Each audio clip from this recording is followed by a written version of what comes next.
The blue striping, the posted signs. Throughout Anchorage, parking spaces reserved for the disabled are well marked.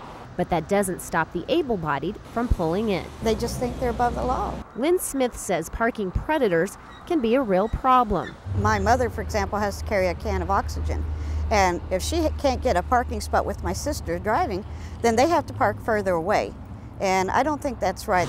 Last year in Anchorage, about 400 such violators were ticketed. Parking officials say they know they're not catching every parking perp, but Smith has a solution. Give the disabled a grassroots way to immediately fight back if they spy an offender. It's an idea, she told assembly members, has already worked well in Texas. They were allowed to write a bona fide ticket and slap it on their windshield.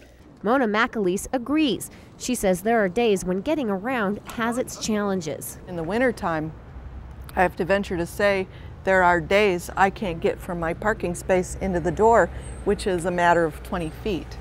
Finding a disabled spot occupied illegally only makes things worse. And while she understands why able-bodied drivers may try to sneak in a quick trip here and there, she wants other people to understand for the disabled, accessible parking isn't an entitlement. It strictly is on technical specifications.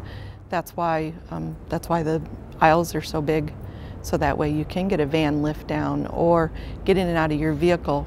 McAleese also likes the idea of citizen ticket writers, plus she thinks the benefits would pay off.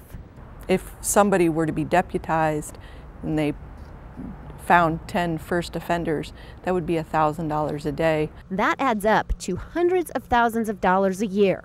But the big question is whether it's an idea people will get behind. Yeah, I think a lot of people would back it up. If they do, the stakes would now be dramatically higher.